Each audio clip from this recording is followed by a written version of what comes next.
ମୁଁ 19 ବାପ ହେବିନି 38 କଥା ଶୁଣିବିନି। ମୁଁ ତ ବାରମ୍ବାର କହିଲି ତୁ ତ ବଡ଼ ଭାଇ ସେ ଭୁଲ ଘଟଣା କରିବ ଥାନ ଅଥାରେ କିଛି ମାରିବୁନି ବାଟେଇ ଚାଲିବୁ। ସେତିକି କଥା ସାରିବୁନି ମାମୁଁ ଏଇଟା କହିଛି ମାରୁ ମାରୁ ମୁଁ ଏଠି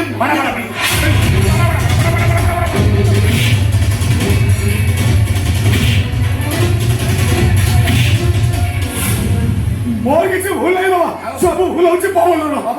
ମୁଁ ମୋ ସେଠି ସୁନା ପିଲା ପରେ ଠିଆ ହେଇଥିଲି ଆମ ଗାଁ ଝିଅମାନେ ସବୁ ଖେଳୁଥିଲେ ରାଣୀ ବି ସେଠି ଥିଲା। ହଠାତ୍ ପବନ ହେଲା ରାଣୀର ଓଢ଼ଣଟା ଉଡ଼ିଛି ମୋ ମୁହଁରେ ପଡ଼ିଗଲା।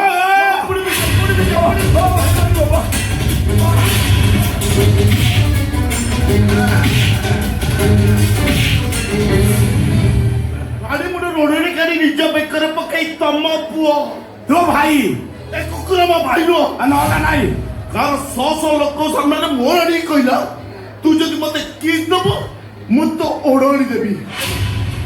କଣ ଦବ?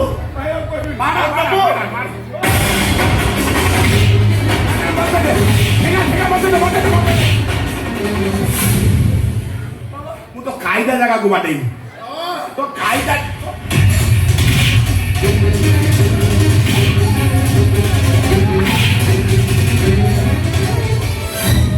ବାଡ଼େଇ ବାଡ଼େଇକି ହାଲିଆ ହେଇଗଲେ ମୁଁ ଜାଣିଦେଲି ହେଲା ନା ଆଉ ବାଟେଇବି ଆଉ ଆଣିଲେ ମୁଁ ମରିଯିବି ବାବା। ମରିଗଲେ ଭଲ ଏମିତି ପୁଅ ମରିଯିବା ଉଚିତ। ମୁଁ ତ କହୁଥିଲୁ ମାରି ସାରିଥିଲି ତା ମା ସରକାର ଥାଇକି କାନ୍ଦିବ ବୋଲି ମୁଁ ତାକୁ ମାରି ପାରୁନି। ଆଉ ତା ମା ମଲା ବେଳେ ମତେ କହିକି ଗଲା ମୋ ପୁଅ ତମକୁ ଲାଗିଲା ତାକୁ ମଣିଷ ପରି ମଣିଷ କରିବ। ମଣିଷ ଏଇଟା ତମ ମୁହଁ ବୁଣାରୁ ଅମଣିଷ ପଶୁ ପାଲଟିଯାଇଛି। ରାଣୀ କି ମୁଁ ଭଲ ପାଏ ଏକଥା ଏ ଖଣ୍ଡମଣ୍ଡଳରେ ସମସ୍ତେ ଜାଣନ୍ତି। ମୁଁ ଜାଣିଛି ଖାଲି ବଡ ଭାଇର ବାହାଘର ହେଇନି ବୋଲି ରାଣୀ ଏ ଘରକୁ ବୋହି ଆସିନି ଏକଥା କଲି ଜାଣିନି। ଆରେ କାଠ ସାର ଝିଅ ବା କଥା କଥା କୁହନ୍ତି ଛପର ଛପର ପାଣି ରାଜା ରାଣୀ ରାଣୀ ଆମ ଭବିଷ୍ୟତର ଭାଣିଜୀ ବୋହୁ ଆସିଗଲାଣି।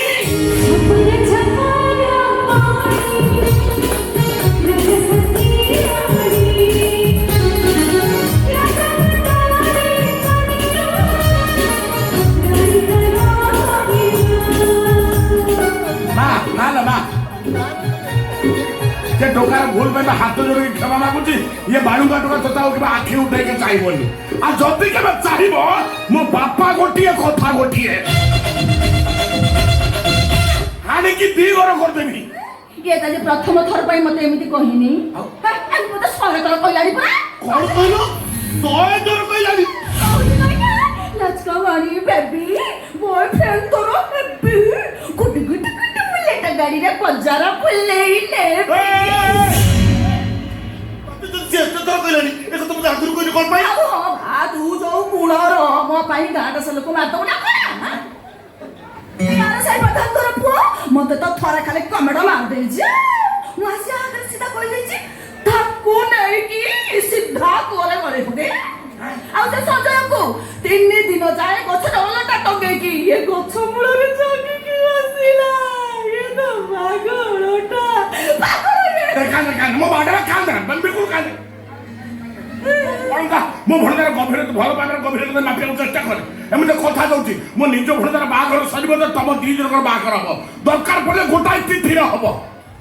ଏ ଯୋଉ ଗୁଣ କରୁଛି ମତେ ଲାଗୁଛି ନା ୟା ଭଲ ପାଇବା ଭଗବାନ ଜମା ଶୋଇବେନି। ମତେ ବା ସେଇଆ ଲାଗୁଛି। ହବ ହବ ହବ ହବ ହବ ମୁଁ ଛାଡ଼ିବା ଜନ୍ତୁ ନୁହଁ। ମୋ ବଟକୃଷ୍ଣ ବଜାରୀ ବାପା ରାମକୃଷ୍ଣ ବଜାରୀ ମୋ ବାପା ଗୋଟିଏ କଥା ଗୋଟିଏ। ତାହେଲେ ମୁଁ ତ ଭବିଷ୍ୟତର ମଳାସୁର ମୁଁ ହଲ ପକାଇ କହୁଛି କି ଭଗବାନ ଆସି ତମ 2 ଜଣଙ୍କ ମଝିରେ ଯଦି ବାଡ଼ ପକାଇ ଠିଆ ହେବେ ସେ ବାଡ଼କୁ ଉପାଡ଼ିବି ତମ 2 ଜଣଙ୍କର ବାହାଘର କରିବି। ଇଏ ତ ମତେ ପାଗଳ ପରି ଭଲ ପାଉଛି ବୁଝିଲ ନା। ପାଗଳ ପରି ତ ଭଲ ପାଉଛି ଯେମିତି ଗୁଣ ଗୁଡା କାଢୁଛି ନା ଆ ଲାଗି ମୁଁ ଦିନେ ମରିବି ସତରେ ମରିବି ଆରେ ପାଇଁ ମରିବି।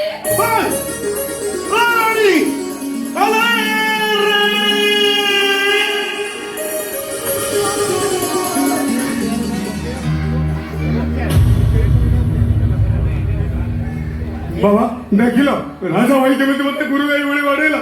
ତମେ ବି ତା ସହିତ ମତେ ବାଡେଇଲ। କାହିଁକି ବାଡେଇଲ ମତେ? ମୁଁ ତମର ଗୋଟେ ବୋଲି ପୁଅ ମତେ ଏତେ ଭଲ ପାଉଛ ମତେ ଗୁରୁ ଗାଈ ଭଳି ଠାଙ୍ଗରେ ବାଡୁଛ।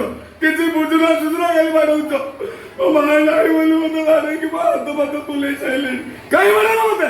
ତ ମା ନାହିଁ ମୋ ମା ମରିଯାଇଛି ତମେ କଣ ଜାଣିନ? ପାଟରେ ଘାଟରେ ଯାହାକୁ ଦେଖୁଛ ମା ଡାକି ଦଉନୁ ମୁଁ ଚଳି ଯାଆନ୍ତି। ବାବା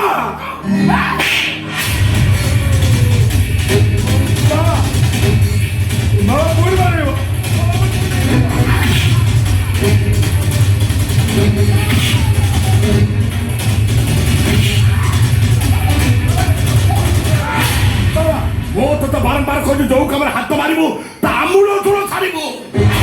ଏମିତି ଅଧା ପତିରିଆ କରି ମୋ ନାଁ ପକାଇବୁ ନାହିଁ। ଆଜି ଟୋକିଟାକୁ ତ ଅନ୍ଧାରିଆ ଗଳି ଭିତରକୁ ନେଇଥାନ୍ତୁ, ତା କାମୁଡ଼ି କୁମୁଡ଼ି ତା ମାଉସକୁ ସବୁ ଛିଣ୍ଡେଇ ପକେଇଥାନ୍ତୁ। ଆଉ ତା ଓନିଟାକୁ ଆଣିଥିଲୁ କଣ ଶୁଙ୍ଘିବା ପାଇଁ? ଝାଳୁଆ ଗନ୍ଧ ହଉଛି କି ଆଣିସିଆ ଗନ୍ଧ ହଉଛି କି ଗମୁଆ ଗନ୍ଧ ହଉଛି? ବାବା ବେ ଷଣ୍ଢ ଛୁଆ ଷଣ୍ଢ ହବ ନା ଆବୁରା ବଳଦ ହବ ବେ?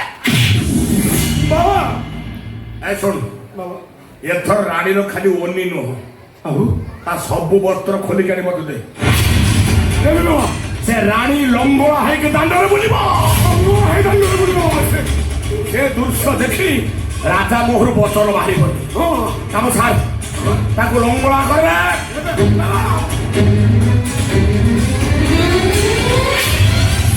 ମୋ ବାପା ଗୋଟିଏ କଥା ଗୋଟିଏ, ମୋ ପୁଅଟାକୁ ମୁଁ କେତେ ମାରିବି? ମାରିବିନି? ଭଉଣୀ ଘରେ ପଡ଼ିଯାଉଥିବା ମୁହଁରେ 2 ନମ୍ବର କୁତା ସାଙ୍ଗରେ ପୁଣି ପୁଅକୁ ଧରିକି ଆଇଛି। ମୁଁ ବଡ଼ କୁକୁର, ସେ ଛୁଆ କୁକୁର।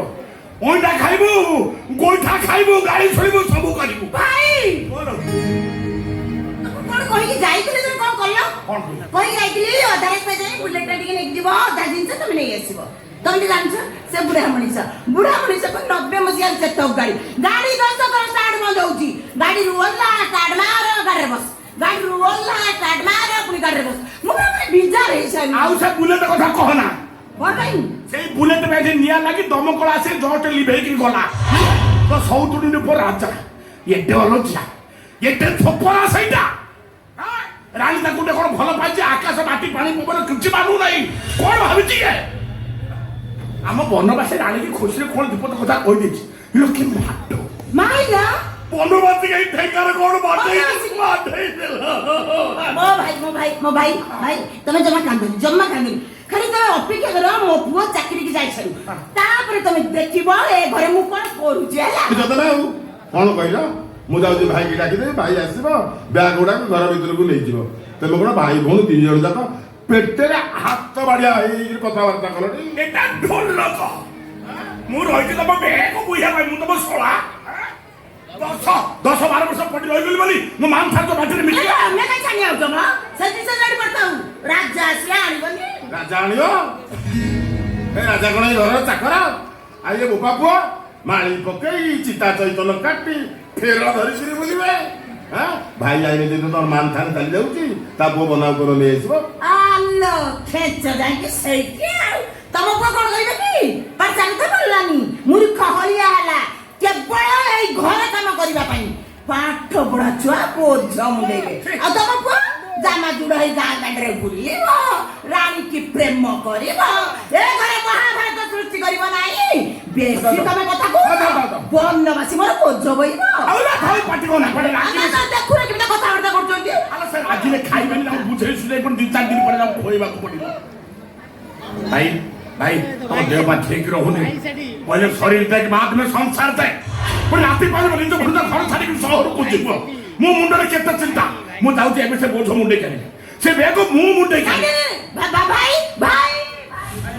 ତମେ ହଉଛ ମୋ ବଡ ଭାଇ। ତମେ ତାଙ୍କ ବଡ ସାରା ଯିବ। ଆରେ ବୟସରେ ମୁଁ ତାର ବଡ ହେବି, ସେ ମତେ ଭାଇ ଡାକିବେ, ହେଲେ ମୁଁ ତାଙ୍କୁ ଶଳା। କିନ୍ତୁ ବୟସରେ ମୋ ଠାରୁ 15 ବର୍ଷ ବଡ। ତୁ ତାଙ୍କ ପଛରେ ମୁଁ ତ ଭାଇ। କଥାର ପରେ ଅଛି କର୍ମ ଅବେଳକୁ ସାନକୁ ମାନ୍ୟ। ଠିକ ଅଛି, ମୁଁ ତ ବେଗ ବୁହାରି ରହିଛି ତୋର, ମୁଁ ତାକୁ ଜାଣିବି, ମୁଁ ଆଣିବା ଭାଇ। ନାଚ ହନି ଏମାନେ ଯଦି ମୋ ଉପରୁ ଗରମ ପାଣି ଫୋପାଡ଼ିବେ, ମୁଁ ତତେ ଛାଡ଼ିକି କୁଆଡେ ଯିବି? ମୋ ବାପା ଗୋଟେ କଥା ଗୋଟେ। ଆମେ ଭାଇ ଗୋଟେ କୁ ଭଉଣୀ ଗୋଟେ। ଆମ ବାପା ମା କହି ଯାଇଥିଲେ ତମେ ବଞ୍ଚିଥିବା ପର୍ଯ୍ୟନ୍ତ ଭାଇ ଭଉଣୀ କେହି କାହା ଠାରୁ ଅଲଗା ହବନି। ଆଉ କଣ ଅତି ବଡ ହେଇଯାଉଛ। ଆଉ ସେମିତିଆ ନୁହେଁ ନା, ମୁଁ ବା ଶୋଇ ଉଠିଲେ ମୋ ଭାଇକି ଟିକେ ନ ଦେଇଲେ ମୋ ମୁଣ୍ଡ ପୁରା କଣ ହେଇଯାଏ। ସିଏ କଣ ସେମିତିଆ ନୁହେଁ କି? ମତେ ଯେତେ ଟିକେ ନ ଦେଇଥିବ ଯାଇ ଘରେ ଘରେ ବଜିବ ୟା ତା ଘରେ। ଦେଖ ମେନୁ ମେନୁ ଚପା କୁଆଡେ ଗଲିଲ ମୋ ଭାଇ। ତମେ ଆଉ ତମ ପୁଅ, ମୋ ଭାଇ ତା ପୁଅ ପଛରେ ଯେମିତି ଲାଗିଛି, ଖାଲି ମୁଁ ନିର୍ଲଜ୍ଜ ବୋଲି ଘରେ ପଡିକି ରହିଛି। ମୋ ଜାଗାରେ ଯଦି ଆଉ କୋଉ ମାଇକିନା ହେଇଥାନ୍ତା 10 ଥର ଘର ଛାଡିକି ଯାଇ ସାରନ୍ତାଣି। ବୁଝିଲ? କାଇଁ ଗୋଟେ ତୁନିଅନା ହଉଛ? ଅତି ଗୋଟେ ମତେ ଭଲ ଲାଗେନି ଜମାରୁ। ରାତି ପାଇଲେ ପୁଅ ମୋର ବାହାରକୁ ଯିବ ଚାକିରି କରିବାକୁ। ତା ପାଇଁ କୋଉଠୁ ନା କୋଉଠୁ କିଛି ନା କିଛି ଯୋଗାଡ଼ ଯନ୍ତ୍ର କରିବାକୁ ପଡ଼ିବ ବୁଝିଲ ମୋ ପୁଅଟା ବାହାରକୁ ଯାଇ ସାରୁ ଚାକିରି କରି ସାରୁ ତାପରେ ତମେ ଭାଇ ଭଉଣୀ 2 ଜଣ ଯାକ ଏମିତି ମୁହଁକୁ ମୁହଁ ଅନାଇ ବସିବ ସେ ତମକୁ ଡାକିବ ନେଲ ତୁମେ କେବ ଓଲ ବୁଝିଲ ଏବେ କିଛି ହୁଅ ନା କନ୍ଦା କଟା କର ଚୁପ୍ ହେଇଯିବ